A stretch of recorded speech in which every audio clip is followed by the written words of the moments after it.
Thank you, Genesis Gold Group, for sponsoring this video. Hello, YouTubers. Alaska Prepper here. Well, ladies and gentlemen, I think it's very important to understand how it is that gold and silver both will preserve your purchasing power over time. And I know that many people have not been taught or have not looked into as why this is or given examples of how it is. So in today's video, I'm going to talk to you all on how gold and silver will preserve your purchasing power over time, and how I feel that it is important for you to arm yourself as well with having your preps in order by preserving your wealth with precious metals, because it has been tested through the test of time and it's always maintained its purchasing power.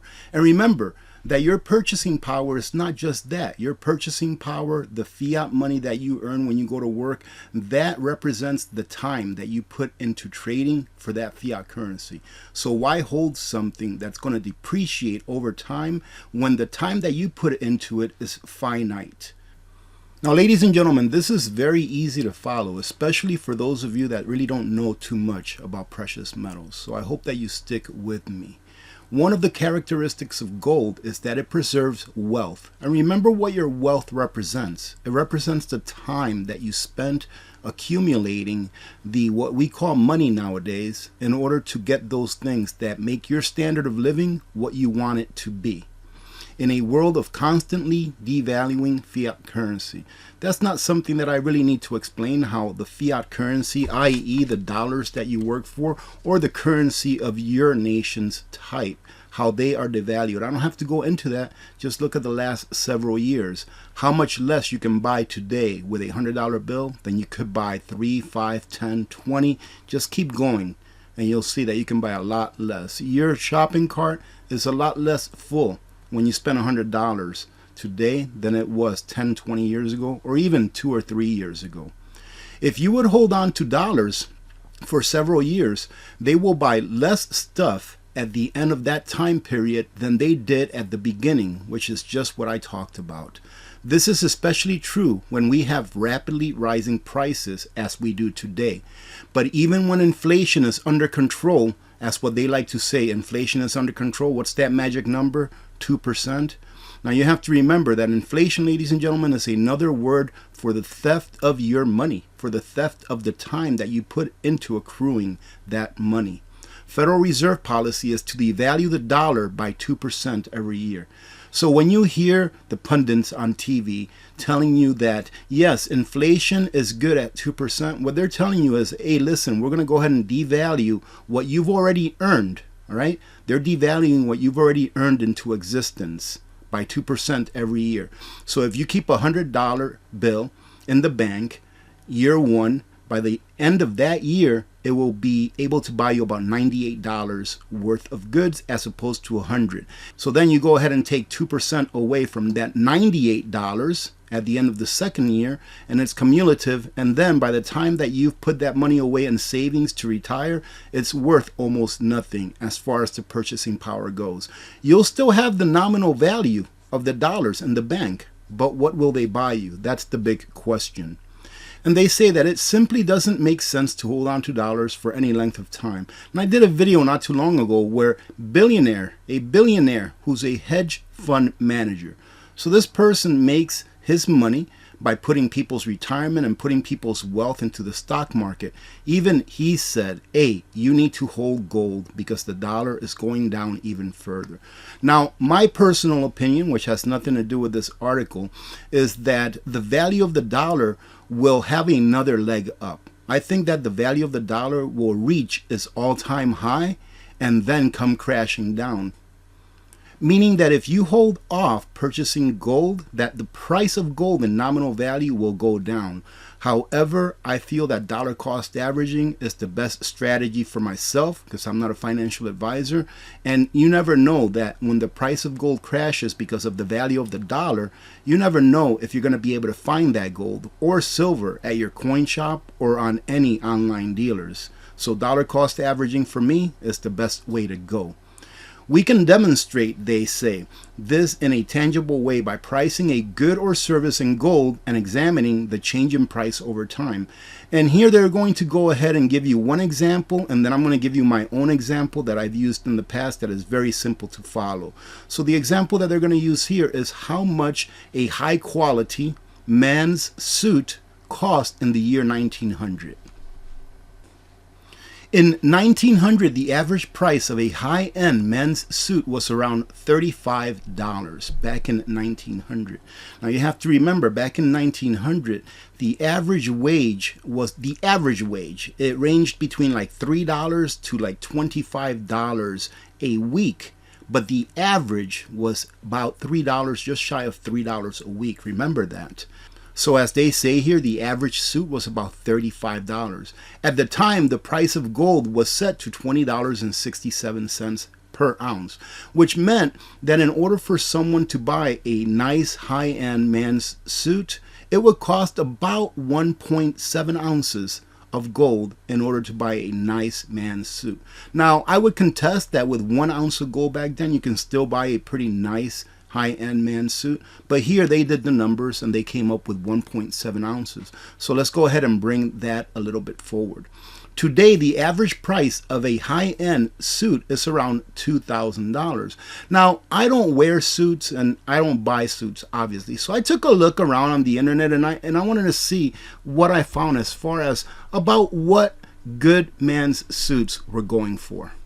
And I came to this site here and it says K Trim Fit Screen Weave Suit, which is a pretty high-end suit, and it's going for $2,050. Now, I'm not saying that there aren't suits that you can buy that are a lot more expensive, but this is about the average of the line when you come to pretty good high-end suits. And they also had some others that were not as expensive and are still considered high-end, but here they're taking the average amount.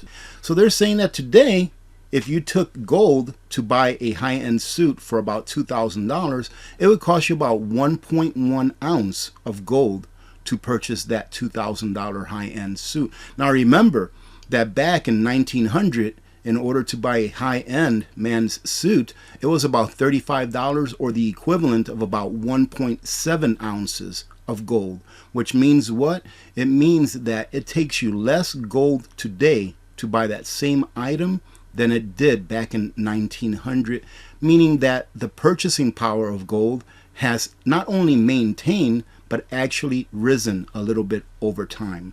Why, ladies and gentlemen? Because it's real money. And that is one of the reasons why it is real money, because it cannot be created out of thin air.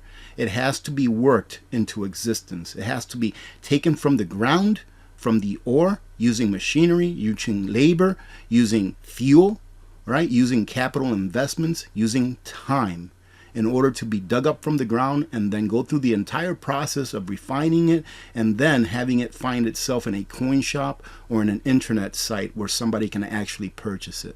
So the value is already within it.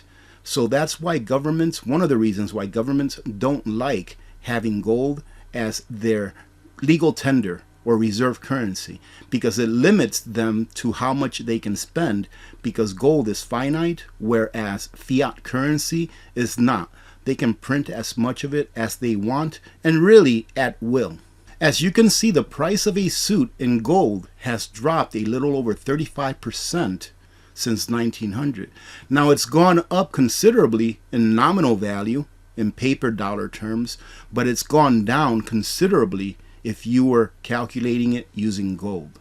This is what you would expect, given advances in technology and productivity, but priced in dollars, the price of high-end men's suits has increased by 5,600%, or 56 times. Looking at it another way, if you had stuffed $41.34, which is the equivalent of 2 ounces of gold, under your mattress in 1900, today you might be able to buy only a couple of shirts, right? Polo shirts.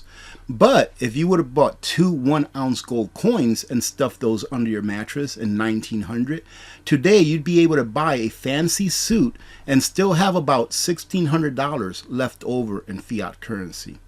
And they say that, of course, the price of gold fluctuates day to day and month to month and year to year. In some years, the price of gold even falls. But over time, it has historically maintained its purchasing power, even as fiat currencies lose buying power year after year. This is why you hear of other nations that are going through really high inflation, like Lebanon, like Turkey, Venezuela, Argentina, even in Zimbabwe. I've seen some footage where they were going through their hyperinflationary period. I believe they're going through another one as I speak, that people were actually only able to buy grains or food using gold. They actually spent an entire day trying to dig up and mine like 1/10 of a gram of gold so that they can go and buy a pint of wheat. And that's how they were living and being able to feed themselves. And here they finish it off by saying, added to the fact that gold carries no counterparty risk, which means that, like I said before, all of the value is within itself. And it is a first tier asset, meaning that it has a lot of liquidity, meaning that you can exchange it for cash pretty much anywhere in the world. Gold is an excellent way to safely preserve wealth and mitigate risk. And in my opinion, ladies and gentlemen, again, I'm not a financial advisor. I have to say that because I'm on the internet, but this is 100% true. Now, let me go ahead and show you my example using silver. And why am I giving you an example using silver? That way, if you cannot buy gold, if you're not in a position where you can afford to go buy an ounce of gold or a 10th ounce of gold every payday or whatever it may be, that you still know that you can still preserve your wealth and your purchasing power with silver as well. Going back to 1964, I always thought that it was about 26 cents or so to purchase a gallon of gasoline back in 64. But here in this page, it says that the average price for a gallon of gas in 1964 was about 30 cents. So we'll go with that just to make it nice and simple. And according to this site here, which is a CPI inflation calculator, if you took 30 cents from 1964 and brought it forward to 2023, I almost said 1923, that 30 cents, in order for you to be able to purchase the same amount of stuff with that 30 cents, according to the CPI data, which is put out by the government, it would take $2.90.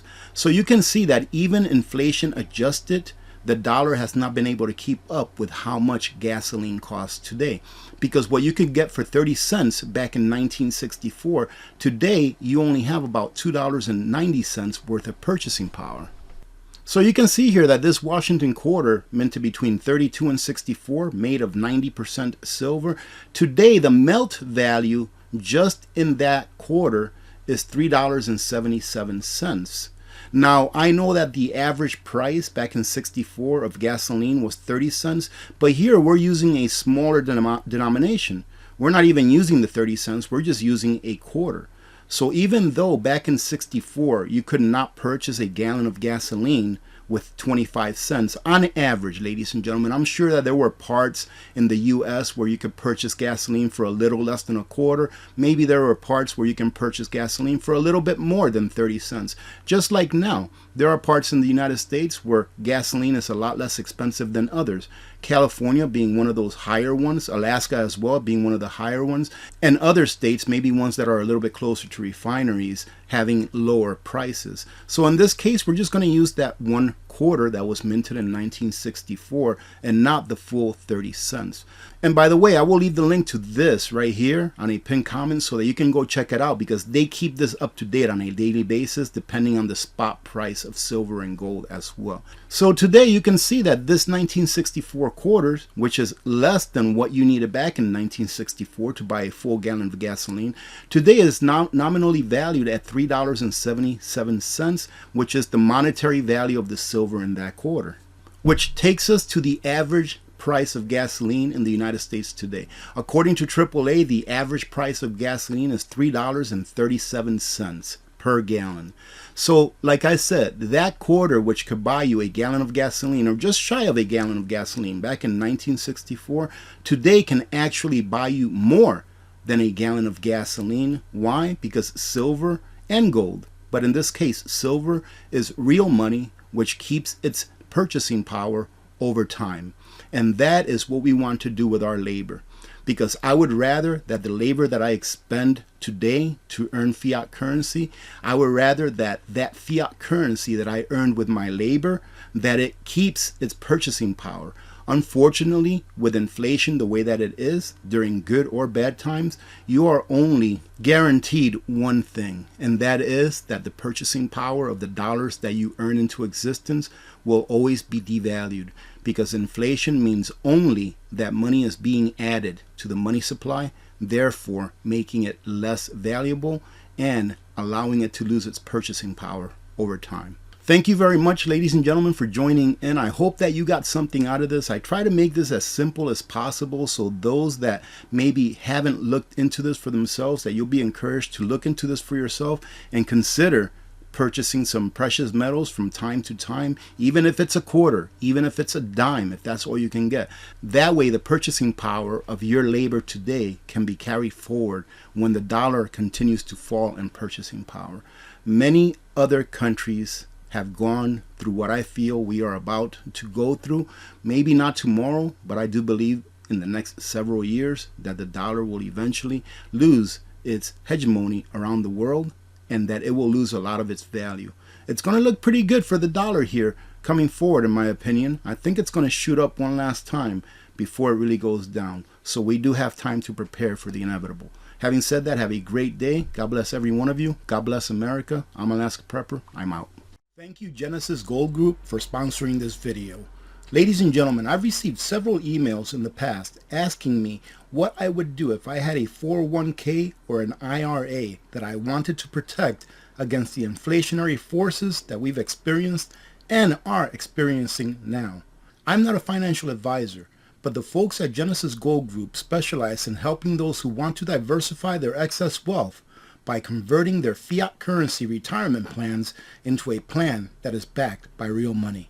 So if you're in a position where you are wondering what you can do in order to diversify or insulate your wealth against what I like to call the inferno of inflation, give Genesis Gold Group a call, and they can provide you with the information that you need in order to make an educated decision.